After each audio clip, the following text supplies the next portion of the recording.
Exemplos: uma piedosa donzela, tomando parte em um banquete de cerimônia, fez devotamente o sinal da cruz antes de se sentar à mesa. Um oficial que isto viu, observou-lhe: Como? Numa reunião de sociedade, assim pratica um ato de superstição? De modo nenhum, respondeu a donzela, pois é o sinal com que faço profissão de cristã, como vós professais ser militar, com o fardamento que trazeis vestido. Unidade e Trindade de Deus. O que quer dizer unidade de Deus? Unidade de Deus quer dizer que há um só Deus.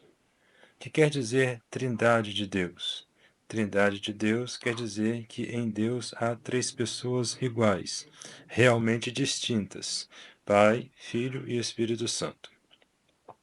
Explicação: há um só Deus. É o Ser perfeitíssimo, Criador e Senhor do céu e da terra. Para exprimir que há um só Deus, diz-se unidade de Deus.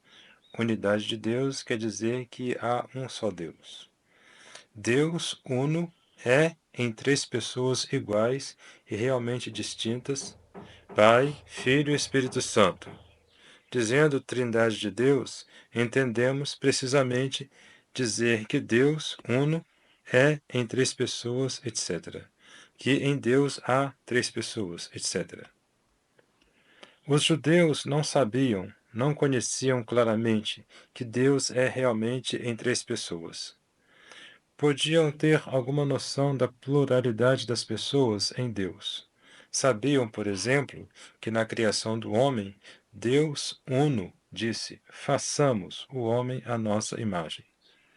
Que depois da queda de Adão, Deus disse igualmente: eis aí está feito Adão como um de nós, deixando assim entrever a pluralidade das pessoas.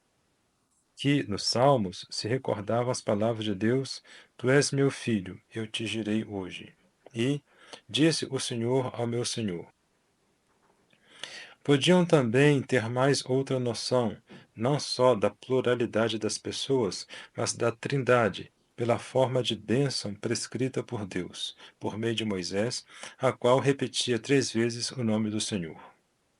Pela visão de Isaías, em que o profeta ouviu os serafins honrar a Deus com a tríplice invocação: Santo, Santo, Santo, Senhor Deus dos exércitos.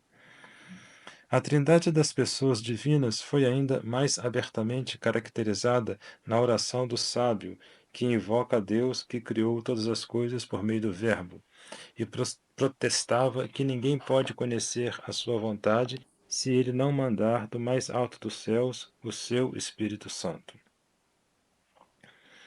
Convinha que os judeus não conhecessem abertamente a Santíssima Trindade, porque, vivendo no meio de pagãos, com muita facilidade mudariam as três pessoas em três deuses, perdendo assim facilmente a ideia de um só Deus.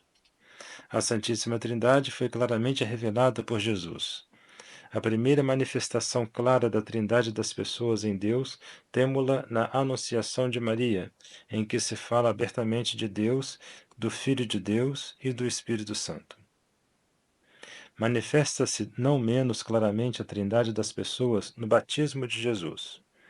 Tinha-se Jesus Cristo, o Filho de Deus, apresentado a João no Jordão, e fizera-se batizar por ele. Apenas saiu da água, os céus abriram-se, e o Espírito Santo, em figura de pomba, desceu sobre ele. E ouviu-se uma voz que dizia: Este é o meu Filho amado, no qual tenho posto toda a minha complacência.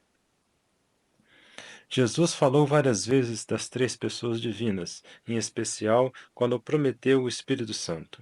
Dizia: Eu rogarei ao Pai, e ele vos dará outro Consolador, o Espírito de verdade. E de outra vez: O Consolador, que é o Espírito Santo, a quem o Pai enviará em meu nome. Ele vos ensinará. Quando, porém, vier o Consolador, aquele Espírito de verdade que procede do Pai, que eu vos enviarei da parte do Pai.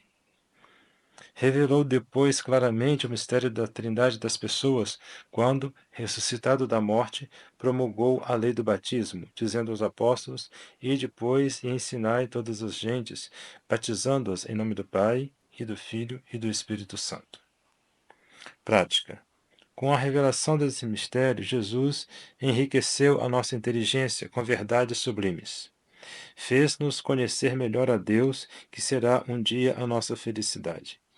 Manifestou-nos claramente o desígnio de Deus sobre a nossa redenção.